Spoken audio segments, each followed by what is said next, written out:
Jailer 2 Nelson സംവിധാനം ചെയ്ത jailer ഗംഭീര വിജയമായിരുന്നു. രജനീകാന്തിന്റെ ഏറ്റവും മികച്ച വിജയങ്ങളിൽ ഒന്നായിരുന്നു. പ്രത്യേകിച്ചും അടുത്ത കാലത്ത് ഇറങ്ങിയ ഏറ്റവും രജനീകാന്തിന്റെ ബോക്സ് ഓഫീസിൽ ഏറ്റവും കൂടുതൽ കളക്ഷൻ കിട്ടിയ പടവും ജയിലറായിരുന്നു. ജയിലറിന്റെ രണ്ടാം ഭാഗം അത് ആദ്യത്തെ പടത്തിനകത്ത് നമ്മുടെ കന്നഡയിലല്ലോ ശിവണ്ണനും നമ്മുടെ സ്വന്തം ലാലേട്ടനും ഉണ്ടായിരുന്നു. ഇപ്പൊ സ്ട്രോങ് റൂമേഴ്സ് ഉണ്ട് ഷാരൂഖ് ഖാൻ ഉണ്ടെന്നുള്ള രീതിയിൽ.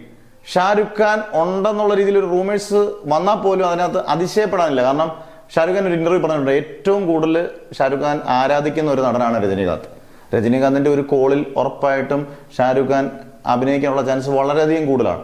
അഭിനയിച്ചാലും ഗംഭീര കഥാപാത്രമായിരിക്കും.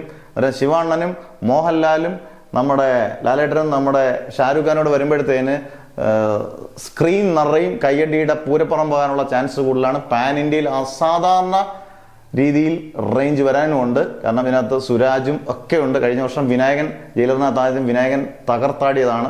ഈ വട്ടം മലയാളത്തിൽ നിന്ന് കുറച്ചേറെ താരങ്ങളുണ്ട് താനും.